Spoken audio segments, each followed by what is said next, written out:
kemana? Yahya Waloni. Yahya Waloni ke neraka, menuju ke neraka. Sekarang kalau mati nanti ya, ini kalau Yahya Waloni ini mati dah, karena nanti masuk surga, bukan ketemu bidadari. Nggak ada bidadari. Makanya Yesus bilang apa? Kamu sesat kalau bilang di surga ada ngehe, ada ngentu.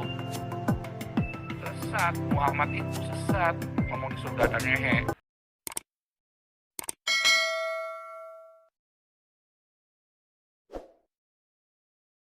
Ke dalam lautan api.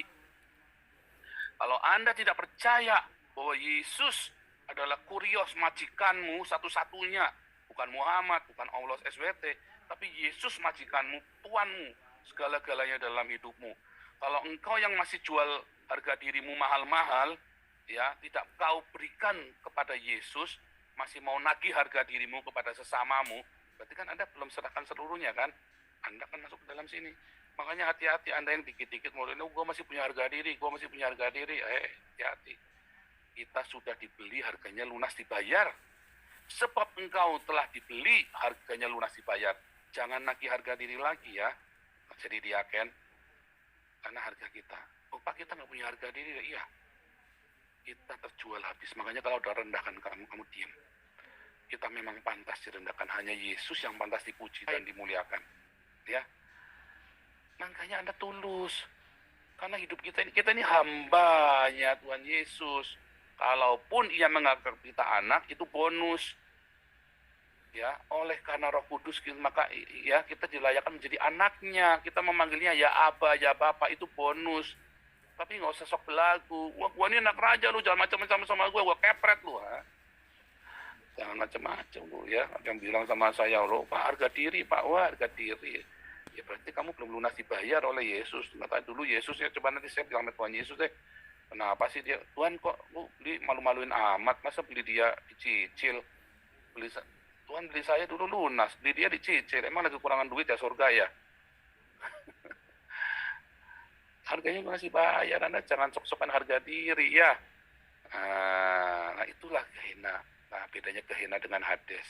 Balik lagi ya. Itulah bedanya kehina dengan Hades. Coba kita bersihkan. Nah, bersihkan. Nah, kita baru nyampe di sini. Sekarang ini kita ada di sini. Ada Firdaus, Paradiso, ya. Paradiso, kata Yesus kepada penjahat di sebelah kanannya, sesungguhnya ini juga engkau ada bersama dengan aku di Paradiso. Kenapa bukan di Hades? Orang kaya itu pergi ke Hades, itu kata Yesus tadi kan. Orang kaya pergi ke Hades, penjahat di sebelah Yesus pergi ke Paradiso. Karena iman, sayanya. Baru nanti, tadi ada langit dan bumi yang baru, Wahyu 20. Tadi, setelah kerajaan 1000 tahun, setelah ada kerajaan 1000 tahun, ya, lihat ya, terus nanti iblisnya dibebaskan, lalu setelah masa 1000 tahun, iblis dilepaskan dari penjaranya, ia pergi menyisihkan bangsa-bangsa tempat penjuru yaitu Gog dan Magog. Nanti 1000 tahun lagi Gog dan Magog disesatkan, lalu berperang ya, dan jumlah mereka sama dengan banyaknya pasir di laut, maka naiklah mereka ke seluruh daratan bumi mengepung perkemahan tentara orang kudus dan kota yang dikasih itu. Tetapi dari langit turunlah api menghanguskan mereka. Iblis yang menyisatkan mereka dilemparkan ke dalam. Terus ya, lalu orang-orang ini ya, semua dimasukkan ke neraka, termasuk orang Islam. Ya kan? Termasuk kalian yang masih suka bawa-bawa harga diri kalian. Olah apa-apa dikit-dikit harga diri kesenggol. Oh itu termasuk, berarti Anda kan belum terjual habis bagi Yesus. Sedangkan syaratnya Anda harus terjual habis bagi Yesus loh. Ya, Anda harus terjual habis bagi Yesus, baru Anda layak loh. Mengaku Yesus Tuhan, tapi ternyata Yesusnya bukan Tuhan, tapi jongos. Salah, hati-hati loh. Ya kan, hati-hati. Yesus jongos apa Yesus Tuhanmu? Hati-hati loh. Wah, keras sekali ya nih ya pelajaran Alkitabnya malam ini. Coba lihat. Nah, baru tuh aku melihat langit yang baru dan bumi yang baru. Setelah 1000 tahun nanti. Ya, dan aku melihat kota yang kudus Yerusalem baru. Nah, ini yang namanya Yerusalem baru. Banyak pendeta-pendeta salah kaprah. Kita sedang pergi ke Yerusalem baru. Belum. Nanti Yerusalem itu baru nanti. Ya, dan selanjutnya. Ya, dan itu baru ada. Itu ya. Nah, tapi kita lihat dulu ya, kapan kita dibangkitkan. Ya. Kita dibangkitkan dulu, ya. Inilah kebangkitan yang pertama. Sebentar ya.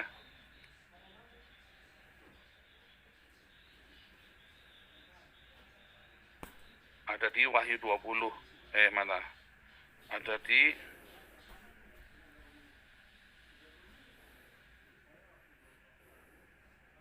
Wahyu 20 ya. Nah, ini lihat ya. Lihat ya. Lihat ya. Jadi nanti waktu sangkakala terakhir itu dibunyikan, ya. Jadi terakhir banget kita ini semua ngalamin ya, masa-masa aniaya antikristus kita ngalamin semua. Karena itu sangkakala terakhir loh. Ya, sangkakala terakhir itu, nah ini kita lihat ya, ini nyanyian jatuhnya Babel, ya kan? Perjamuan kawinan domba. Ya, ini belum semua nih. Maka sungai ke depan ini belum firman Allah kulit buka, kuda putih. Ya, nah dari sini nanti ini sangkakala terakhir dibunyikan, ya. Kalau kita lihat, tapi sebelumnya ini coba lihat jatuhnya Babel, ada dua saksi Allah nih tadi, penghakiman atas Babel. Jadi ada dua saksi Allah, ketujuh malapetaka, ada dua saksi Allah yang mati itu ya. Ini mereka yang menang, anak domba pengikutnya, 144.000 orang kudus, pemerintahan penghakiman. Nah, lihat ada dua saksi Allah. Ayat 11 ya, pasal 11 kalau nggak salah. Nah, ini dua saksi Allah nih. Kemudian diberikan kepadaku sebatang bulu. Ya, nah, ini ada dua saksi Allah. Ini cerita dua saksi Allah ya. Lalu mereka dibunuh ya. Dan apabila mereka telah menyelesaikan kesaksian mereka, binatang muncul dari jurang maut. Ini antikris ya, memerangi mereka. Dua saksi Allah kemarin saya sudah ajarin ya. Itu orang Yahudi dan orang Kristen. Orang yang punya perintah Allah, the commandment of God, Torah, itu orang Yahudi kan. Dan mereka pelihara sampai hari ini. Dan orang yang punya kesaksian Yesus Kristus, yaitu kita, orang-orang yang percaya Yesus Kristus, dan mayat mereka dibunuh. Kita ngalami, dan mayat mereka, orang Kristen dan orang Yahudi nih, di atas jalan raya kota besar yang secara rohani disebut Sodom dan Mesir, di mana juga Tuhan mereka disalibkan. Itulah Via Dolorosa, ya, jalan Via Dolorosa kan, Via Dolorosa kan, jalan salib kan, jalan penderitaan kan, itu ya. Jadi kita lihat ya, itu sangkakala terakhir loh. Kita baca di ya, 1 Korintus. Jadi Anda hati-hati dengan pengajaran-pengajaran yang tidak tertulis di Alkitab, cuma di karang-karang doang. Nah, dalam sekejap mata pada waktu nafiri terakhir. Harus nafiri terakhir. Nafiri terakhir ya akan berbunyi orang mati dibangkitkan dalam keadaan tidak dapat binasa. Dan kita semua juga akan dirubah. Itulah rapture. Ya, rapture-nya kapan? Nah, tadi Wahyu 20. Wahyu 20 ayat 5. Lalu aku melihat seorang malaikat turun dari surga, dan seterusnya ya. Ya kan? Lihat, aku melihat tahta-tahta dan orang duduk di atasnya, kepada mereka diserahkan kuasa untuk menghakimi. Aku juga melihat jiwa-jiwa mereka telah dipenggal kepalanya. Ya kan? Karena kesaksian tentang Yesus dan karena firman Allah. Yang tidak menyembah binatang dan patungnya, yang tidak juga menerima tanda syahadat. Ya, tanda antikris itu kan tanda syahadat 616 ditambah huruf nun Nasrani 50, jadi 666 ya. Dan tangan mereka dan mereka hidup kembali dan memerintah sebagai raja, hidup kembali. Tetapi orang-orang mati yang lain tidak bangkit. Jadi langsung masuk 1000 tahun. Jadi kita semua mengalami, hati-hati ya. Terus baru masuk 1000 tahun, kemudian setelah masuk 1000 tahun begitu ceritanya ya, supaya Anda tahu urutannya. Jadi nanti sebelum masuk di sini nanti ada kerajaan 1000 tahun di sini, di antara ini nih. Nah, inilah kerajaan 1000 tahun. 1000 tahun. Wahyu 20 ayat 5, dibangkitkan dulu sangkakala terakhir, sama dengan 1 Korintus 15 ayat 52. Sangkakala terakhir dulu di sini. Setelah antikris semua, dua saksi Allah pun dibunuh loh. Masuk kita, dua saksi Allah kan orang Yahudi dengan orang Kristen. Dua pohon zaitun, dua saksi Allah itulah pohon zaitun. Ya, di mana dalam Zakaria 11, dalam Roma 14, itulah pohon zaitun. Ya, kita ini adalah pohon zaitun, orang Kristen dicangkokkan ke Israel, pohon zaitun utama. Ya, itulah dua kaki dian, katanya Zakaria 11 juga, dan buah pohon zaitun. Jadi semua tertulis, semua ada semua. Alkitab menjawab Alkitab. Itu ya. Oke, jadi kemana Yahya Waloni? Yahya Waloni ke neraka. menuju ke neraka.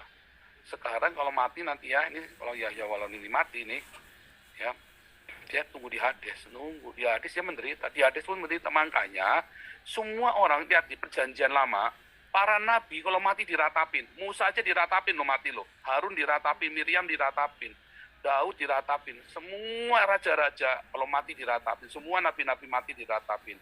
Mengapa di perjanjian baru para rasul itu menantang maut? Malah Paulus berkata, mati adalah keuntungan. Karena masuk surga langsung. Ya, orang-orang Kristen mati masuk surga. Masuk ke Firdaus.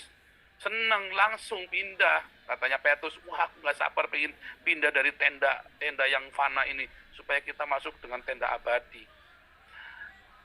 Petrus pengen buru-buru masuk surga. Makanya Anda kalau percaya Tuhan Yesus, jangan takut mati. Kayak saya nggak takut mati. Saya nggak klise ya. Kami semua menanti kematian.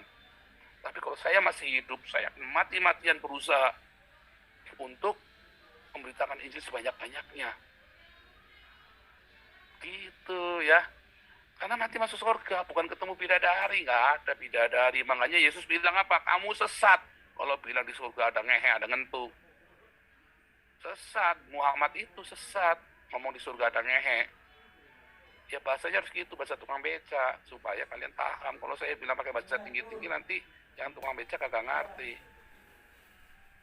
Itu ya. Nah, ini memang penginjilan ya. Ini saya ngajar sambil buat nginjilin orang-orang. Makanya saya kasih namanya, saya tahu ada yang sumpah serapa itu di YouTube.